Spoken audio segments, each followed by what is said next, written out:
Sungguh ini adalah karunia yang Allah berikan kepadaku, yaitu mati syahid. Allah telah mengiringnya kepadaku. Aku akan bersaksi bahwa Muhammad adalah Rasul Allah.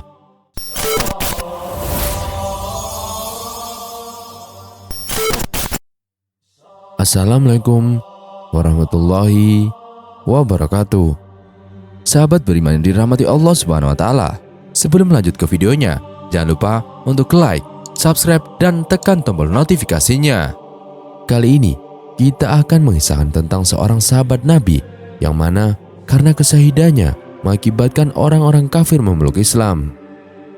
Orang-orang musyrikin maka selalu menolak dakwah Nabi Muhammad SAW dengan segala cara. Salah satunya dengan mengklaim bahwa Rasulullah SAW hanyalah orang biasa yang mendapatkan wahyu. Jika benar Allah Subhanahu wa taala menurunkan wahyu, maka orang yang pantas menerimanya haruslah tokoh besar. Mereka berpendapat bahwa tokoh besar bangsa Arab hanya ada dua, yaitu Walid bin Mughirah al-Makhzumi sebagai tokoh suku Quraisy di Mekah dan Urwah bin Mas'ud as-Saqafi sebagai tokoh suku di Thaif. Allah Subhanahu wa taala mengisahkan klaim mereka dalam firman-Nya, dan mereka berkata, mengapa Al-Quran ini tidak diturunkan kepada seorang besar ataupun tokoh dari salah satu dua negeri ini, Mekah dan Thaif? Quran Surat Az-Zukhruf ayat 31. Allah Ta'ala menjungkir balikan klaim mereka dengan memberi petunjuk kepada salah satu dari dua tokoh besar tersebut untuk masuk Islam, yaitu Allah memberi hidayah kepada Umar bin Khattab. Alangkah indahnya takdir Allah Subhanahu wa taala, yang mana tokoh Quraisy yang diklaim lebih layak menjadi nabi daripada Muhammad bin Abdullah ternyata kini beriman kepada Nabi dan bergabung dalam barisan dakwah Islam. Dialah Urwah bin Mas'ud as-Saqafi, tokoh besar yang dikirim oleh musyrikin Quraisy untuk menyampaikan ancaman kepada kaum muslimin sebelum perjanjian Hudaybiyah. Ia datang ke perkemahan kaum muslimin dan berdiplomasi dengan Rasulullah SAW. Setelah itu, ia pun kembali pada kaumnya di Mekah dan melaporkan hasil diplomasinya. Ia berkata, wahai kaum Quraisy, sungguh aku telah datang kepada Kisra di istananya, Kaisar Romawi di istananya, dan Najasyi di istananya.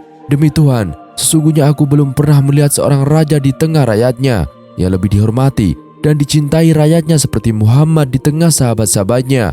Aku melihat mereka adalah sebuah kaum yang selamanya tidak rela menyerahkan Muhammad dengan tawaran apapun. Maka terserah, pikirkanlah kembali pendapat kalian. Penghormatan para sahabat kepada Nabi Muhammad SAW dan ukhuwah Islamiyah, mereka telah menggoncangkan sanubari Urwah.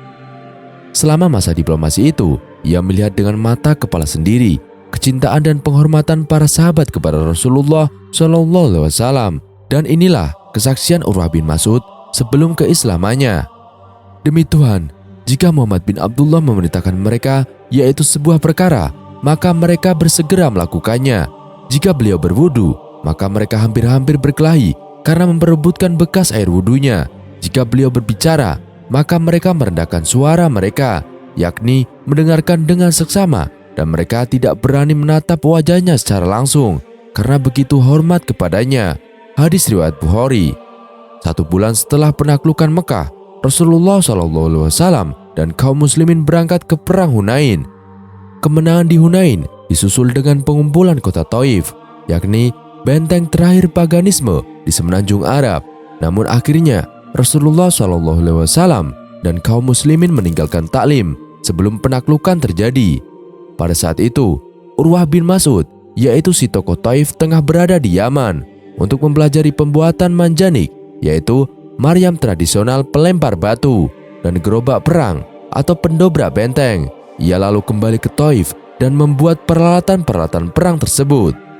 Setelah beberapa lama ia tinggal di tokonya yaitu Thaif, ia selalu terbayang akan perlakuan para sahabat kepada Rasulullah SAW yang begitu dihormati, disegani, bahkan begitu dimuliakan. Padahal kedudukan Rasulullah bukanlah seperti kaisar-kaisar ataupun raja-raja pada masa itu. Karena penasaran, maka diam-diam ia segera berangkat ke Madinah dan mulailah ia menetap di sana beberapa saat. Dan diam-diam juga ia selalu memperhatikan Rasulullah SAW hingga pada akhirnya tumbuhlah rasa cinta terhadap akhlak mulia Rasulullah. Dan ingin sekali ia membantu tugas kenabian Rasulullah SAW, yakni berdakwah menyebarkan agama Allah. Kemudian ia mendatangi Rasulullah SAW dan ia pun berikrar, "Asyhadu alla ilaha illallah wa asyhadu anna Muhammadar Rasulullah." Ya Rasulullah, aku bersaksi bahwa tiada Tuhan selain Allah dan engkau yakni Muhammad adalah utusan Allah. Ia memang tokoh kaumnya, namun ia masuk Islam dengan tawadu dan memasrahkan diri sepenuhnya kepada Allah dan Rasul-Nya, bukan karena riya, sum'ah, kesombongan, atau mencari kedudukan. Ia bahkan tak meminta jabatan atau tugas kepemimpinan apapun kepada Rasulullah SAW. Tekadnya hanya satu, yakni berdakwah dan berjihad di bawah panji Islam. Di hari ikrar 2, kalimat syahadat itu pula, Urwah bin Mas'ud mengutarakan niat dakwah dan jihadnya, dan ia berkata, "Wahai Rasulullah, izinkan saya untuk kembali kepada kaumku. Niscaya aku akan mengajak mereka untuk masuk Islam. Demi Allah, menurut tidak layak seorang pun yang tertinggal dari memeluk agama ini. Aku akan datang kepada para kawan-kawanku dengan sebaik-baik bawaan engkau. Wahai Rasulullah, sungguh telah mendahului dalam banyak kesempatan." Cahaya keimanan dalam hatinya begitu bergejolak. Ia tidak sabar lagi untuk segera kembali dan berdakwah kepada kaumnya. Ia seakan berlomba dengan waktu untuk menyelamatkan kaumnya dari bencana besar. Rasulullah SAW menjawab permintaan izin tersebut dengan bersabda, "Jika begitu, mereka akan membunuhmu." Urwah berkata, "Wahai Rasulullah, kaumku lebih mencintaiku daripada cinta mereka kepada anak gadis perawan mereka sendiri. Begitu mulia, terhormat dan dicintainya ia oleh kaumnya. Begitulah Allah memilih para pengemban dakwah ini dari kalangan orang-orang yang mulia, dicintai dan paling bermanfaat bagi kaumnya." Urwah bin Mas'ud kembali meminta izin untuk pulang dan mendakwahi kaumnya. Namun Rasulullah SAW menegaskan bahwa kaumnya pasti akan membunuhnya. Maka dengan tekad yang bulat dan kesiapan untuk sabar menanggung resiko dakwah, Urwah menjawab, "Wahai Rasulullah, sekiranya saya tidur, mereka tidak akan tega membangunkan saya." Mereka begitu menghormatinya sehingga sungkan untuk membangunkannya dari tidurnya. Ia orang yang paling baik di antara kaumnya, namun ia bukan tipe orang yang diremehkan. Ia seorang soleh di tengah mereka, namun ia juga orang yang mulia dan disegani. Untuk ketiga kalinya, Urwah meminta izin pulang dan mendakwahi kaumnya. Tekadnya telah mantap, tak mungkin surut walau badai menghadangnya. Melihat hal itu, Rasulullah SAW bersabda, "Jika memang itu keinginanmu, maka pulanglah dengan izin Allah Subhanahu wa Ta'ala." Urwah radhiyallahu an bergegas kembali ke Thaif, sehingga dalam waktu 5 hari ia telah tiba di waktu malam. Tradisi suku Thaif mengharuskan musafir yang baru pulang dari safar untuk mendatangi berhala Lata. Mereka memanggilnya Lata, yakni Tuhan perempuan. Bertawaf mengelilingnya dan mencukur rambut kepala mereka sendiri sebelum masuk rumahnya. Urwah tidak melakukan hal itu. Di hadapan tokoh Saqif lainnya, ia mengaku kelelahan setelah menempuh perjalanan yang sangat jauh. Ia lalu masuk ke rumahnya. Keluarganya memberi ucapan salam jahiliyah. Namun ia menjawab, "Hendaklah kalian mengucapkan salam penduduk surga. Assalamualaikum warahmatullahi wabarakatuh." Ia lalu mengajak mereka untuk masuk Islam. Kontan saja mereka marah dan mencaci maki dirinya. Dengan sabar ia menjawab, "Wahai kaumku, apakah kalian menuduhku yang bukan-bukan? Bukankah kalian mengetahui bahwa di antara kalian aku adalah orang yang paling baik nasabnya, paling banyak hartanya, dan paling kuat anggota keluarganya? Tidak ada yang mendorongku masuk Islam selain karena aku melihat suatu perkara yang baik yang tidak selayaknya seorang pun tertinggal dari mengikutinya. Terimalah nasihatku, janganlah membangkang. Demi Allah, tiada suatu utusan yang datang kepada suatu kaum membawa bawaan yang lebih utama dari bawaan yang aku bawa kepada kalian ini. Ia telah datang kepada mereka dengan membawa agama Allah dan syariatnya yang akan memberikan kebahagiaan dunia dan akhirat kepada mereka. Namun mereka semakin kesal, marah, dan benci kepadanya. Mereka berkata, "Demi Lata, engkau tidak menyembah Rabah dan tidak mencukur rambutmu untuknya. Kami menduga bahwa engkau telah berubah agama." Maka mereka membuat konspirasi untuk membunuhnya. Keesokan harinya, pada waktu fajar terbit, Urwah keluar dari kamarnya dan memandangkan azan subuh. Maka mereka mengepunya dan memanahnya, sehingga sebuah anak panah menancap di pelipisnya. Darahnya mengucur deras, namun ia membiarkannya dan melanjutkan sholat subuhnya. Ketika ia telah kehabisan banyak darah, maka seluruh anggota keluarganya dikumpulkan, bersama orang yang memanahnya dan beserta seluruh anggota suku lainnya. Pada detik-detik terakhir hidupnya tersebut, Urwah berpesan, "Janganlah kalian saling berperang karena urusan nyawaku. Aku telah menyedekahkannya waktu bagi orang yang membunuhku agar kalian tetap berdamai. Sungguh ini adalah karunia yang Allah berikan kepadaku, yaitu mati syahid. Allah telah mengiringnya kepadaku.